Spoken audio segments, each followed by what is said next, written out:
Welcome to Unit 6 of the Introduction to American Law. This unit is all about criminal law and criminal procedure. And when we talk about these two things, we're really talking about crime.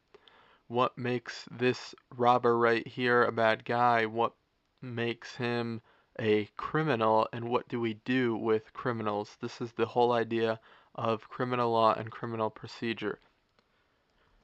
However, the two things are separate spheres. They're pretty closely related, but there's a difference between the two.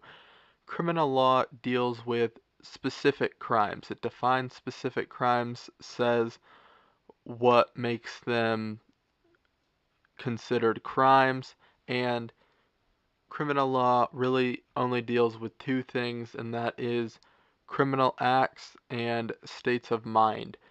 In order for a crime to be committed, so robbery for instance, then you must commit an act that is against the law and have an accompanying state of mind that makes you guilty.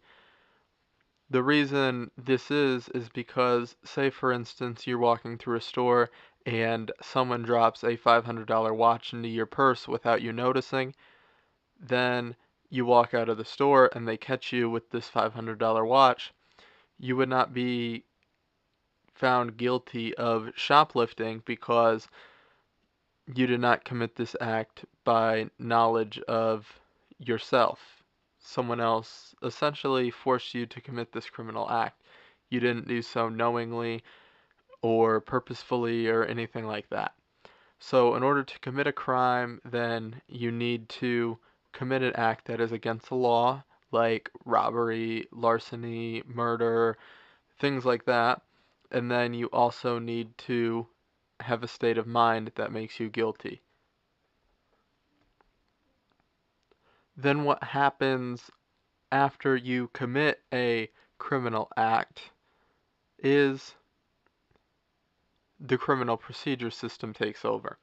So if we are like this robber dude right here, if this is us, and we commit a crime, then first what's going to happen is the police are going to investigate.